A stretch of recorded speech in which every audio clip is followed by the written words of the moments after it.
రేవంత్ రెడ్డి అప్పుడప్పుడు అంటాడు, ఇక బీఆర్ఎస్ పార్టీ ఎక్కడున్నది భయ అయ్యే పోయింది అంటాడు, శ్మశానానికి పోయింది అంటాడు.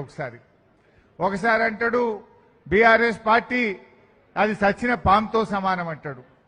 ఇంకొకసారి అంటాడు రకరకాల బీఆర్ఎస్ లేనే లేదు అంటాడు, బీఆర్ఎస్ మొలకెత్తనీయ అంటాడు. ఈయన మొఖానికి మొలకెత్తిన వడ్లు కొనే తెలివి లేదు కానీ బీఆర్ఎస్ ని మొలకెత్తనీయ అంటాడు. నాకు ఇందాక మా జీవి చెప్తుండు, అన్న ఇంకా వడ్లు అట్లనే ఉన్నాయే, తిమ్మాపూర్లో ఉన్నాయి, అల్గునూరులో ఉన్నాయి, ఇంకా యాడ చూసినా 2 నెలలు అయినా ఇంకా వడ్లు కొంటలేరు, యాడవైనా 5 కిలోల తరుగు పెడుతున్నారు, వడ్లు కొనే దిక్కు లేదన్నా అన్నాడు. ఈ రేవంత్ రెడ్డికి వడ్లు కొనే మొహం లేదు కానీ బీఆర్ఎస్ ను మొలకెత్తనీయ అని మాట్లాడుతుండు. మొన్న అల్గునూరులో మా వాళ్ళు ట్రైలర్ చూపలేదాము, అది గుర్తుపెట్టుకో. ఇవాళ రేవంత్ రెడ్డి ఆయన పరిస్థితి ఆయనకే మనకంటే బాగా అర్థమైంది. మొన్న బహుశా మీరు చూసి ఉంటారు, అరే నేను చెప్తే ఆఫీసర్లు ఇంటలేరు అంటుండు. హైదరాబాద్లో వర్షాలు పడ్డాయి, యాడికాడ ట్రాఫిక్ జామ్ అయిపోయింది, నేను ముందే చెప్పినా కానీ నా మాట ఎవడు ఇంటలేడు అన్నాడు. ఎందుకు ఇంటలేరు? నీ పని అయిపోయిందని వాళ్ళకి అర్థమైంది. నీ పని అయిపోయింది, నువ్వు ఉండేది లేదు కనుక నీ మాట ఎవడు వినకుండా అయిపోయింది, నీ పతార కథమైపోయింది. ఇవాళ అందుకే నేను కార్యకర్తల్ని కోరేది ఒక్కటే, మంచిగా పనిచేద్దాం. ఇది నిజంగా మన కోసం కాదు, రేపటి తెలంగాణ భవిష్యత్తు కోసం బీఆర్ఎస్ గెలవాల్సిన అవసరం ఉంది. ఇప్పుడు రేవంత్ రెడ్డి చేసిన పాపాలు, అరాచకాలు, అవినీతి ఇది రేపు సెట్ చేయాలంటేనే ఇంకో 5 ఏళ్ళు పడుతుంది. అసలు రేవంత్ రెడ్డి పాలనలో స్కీములు లేవు, అన్ని స్కాములే. కేసీఆర్ ఉంటే అన్ని స్కీములే, ఎప్పుడు చూడు స్కీములే. ఎలక్షన్లలో మేనిఫెస్టోలో చెప్పకపోయినా కళ్యాణ లక్ష్మి ఇచ్చిండు కదా కేసీఆర్. ఓట్ల ముందు చెప్పిండా కళ్యాణ లక్ష్మి? కేసీఆర్ కిట్ ఓట్ల ముందు చెప్పిండా? రైతు బంధు అనే పథకం ఓట్ల ముందు చెప్పిండా? రైతు బీమా అనే పథకం ఓట్ల ముందు చెప్పినమా?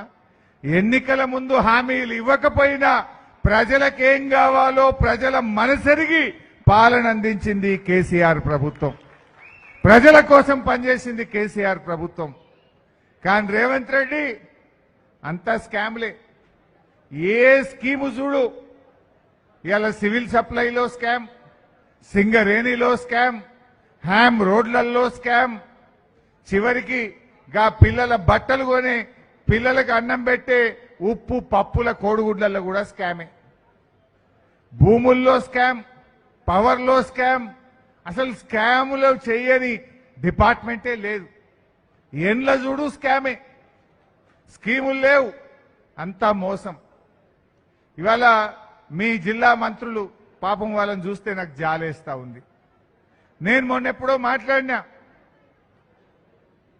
గురుకుల పాఠశాలల్లో, ప్రభుత్వ పాఠశాలల్లో గా పిల్లలకు అన్నం పెట్టే కోడిగుడ్ల మీద, ఉప్పు పప్పు మీద కూడా ఎవడన్నా పైసలు తింటారా? పాపం తగులుతుంది అన్న. 2000 కోట్ల స్కామ్ జరిగింది అని నేను మీడియాలో మాట్లాడినా. మన కరీంనగర్ జిల్లా మంత్రులు మన జిల్లా పరువు తీస్తున్నారు. లక్ష్మణ్ గారు, పొన్నం ప్రభాకర్ గారు నాకు ఛాలెంజ్ వేసిండ్రు. అరే నువ్వు 2000 కోట్ల స్కామ్ అంటున్నావు, మేం కొన్నదే 680 కోట్లది అన్నారు. వాళ్ళకి నిజంగా వాళ్ళని చూస్తే నాకు జాలేస్తుంది. మీ డిపార్ట్మెంట్లో మీరు మంత్రులుగా ఉండి అసలు మీ డిపార్ట్మెంట్లో ఏం జరుగుతుందో మీకు తెలియని పరిస్థితుల్లో మీరున్నారు. బట్టలు కానీ, బూట్లు కానీ, షూస్ కానీ, టై కానీ అవి 1200 కోట్ల రూపాయలతో టెండర్ పిలిచిండ్రు. ఈ ఉప్పులు, పప్పులు, కూరగాయలు, కోడిగుడ్లు, మటను, చికెన్ ఇవి 800 కోట్లతో టెండర్ పిలిచిండ్రు. రెండు కలిపితే 2000 కోట్ల రూపాయలు. 2000 కోట్ల రూపాయలతో టెండర్లు పిలిచిన విషయం ఈ మంత్రులకు తెలియకపోతే వీళ్ళు ఏం పాలన చేస్తుండ్రో నాకు అర్థమైతలేదు. నాకు ఛాలెంజ్ చేస్తున్నారు, ఏ హరీష్ రావు మేము కొన్నదే 680 కోట్లది, నువ్వు 2000 కోట్ల స్కామ్ అన్నావు, యాడికేలైంది అని అన్నారు. అంటే ఎంత కొంటున్నారో, ఎంత టెండర్లు పిలిచిండ్రో కూడా తెలియని అయోమయ స్థితిలో ఈ పొన్నం ప్రభాకర్ గారు, ఈ లక్ష్మణ్ గారు ఉంటే నేను వారి విజ్ఞతకే వదిలేస్తున్నా. నాకు ఛాలెంజ్ చేసి నువ్వు రాజీనామాకు రెడీ అని. నేను రెడీ, నేను అనగలుగుతా. కానీ స్కామ్ చేసిన వాళ్ళు మీరు కాదు. ఆ డిపార్ట్మెంట్లో ఏమైతుందో మీకు తెలియదు.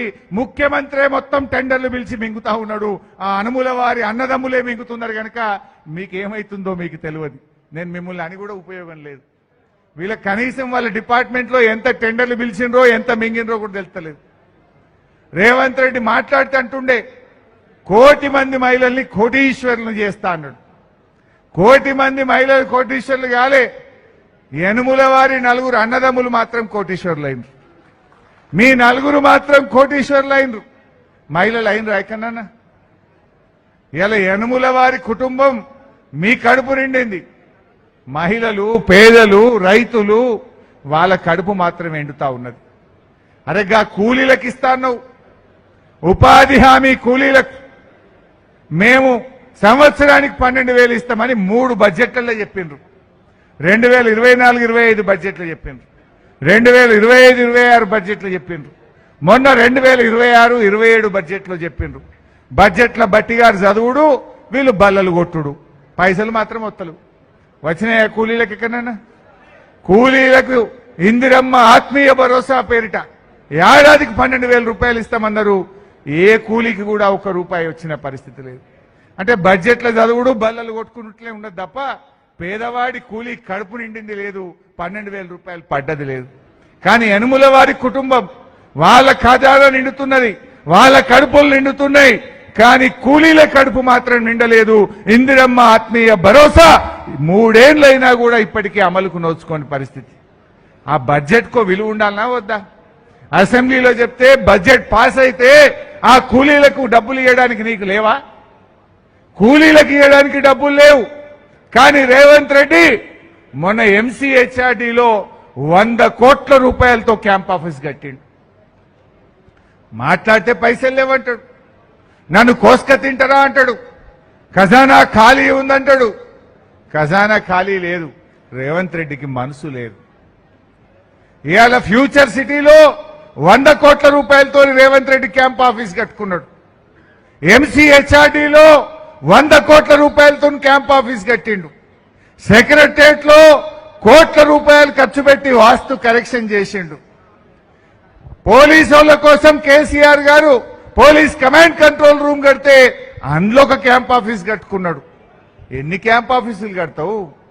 క్యాంప్ ఆఫీసుల మీద 100 కోట్లు ఖర్చు పెట్టడానికి నీకు డబ్బులు ఉంటాయి. మెస్సీతో ఫుట్బాల్ ఆడడానికి 100 కోట్లు ఖర్చు పెట్టడానికి నీకు డబ్బులు ఉంటాయి. అందాల పోటీలు నిర్వహించడానికి 100 కోట్ల రూపాయలు నీకు అందుబాటులో ఉంటాయి. వేరే రాష్ట్రాల్లో ఎన్నికలు జరిగితే 100 కోట్ల మూటలు పంపడానికి నీకు డబ్బులు ఉంటాయి. పేపర్లలో ఫుల్ పేజ్ యాడ్లు, జాకెట్ యాడ్లు తెలంగాణలో, దేశంలోని అన్ని రాష్ట్రాల్లో. మొన్న కేరళలో ఎన్నికలైతే కేరళలో మన తెలంగాణ గురించి అడ్వర్టైజ్మెంట్ ఇస్తాడు. ఢిల్లీలో ఎన్నికైతే ఢిల్లీలో పోయి తెలంగాణ గురించి అడ్వర్టైజ్మెంట్ ఇస్తాడు. మహారాష్ట్రలో ఎన్నికలు వస్తే మన తెలంగాణ గురించి పోయి మహారాష్ట్రలో అడ్వర్టైజ్మెంట్లు ఇస్తాడు. 100 కోట్ల రూపాయల తెలంగాణ ప్రజలు కట్టిన పన్ను, తెలంగాణ ప్రజల సొమ్మును ఇవాళ అన్ని రాష్ట్రాల్లో ఫుల్ పేజ్ యాడ్ల పేరు మీద ఖర్చు పెడతా ఉన్నాడు.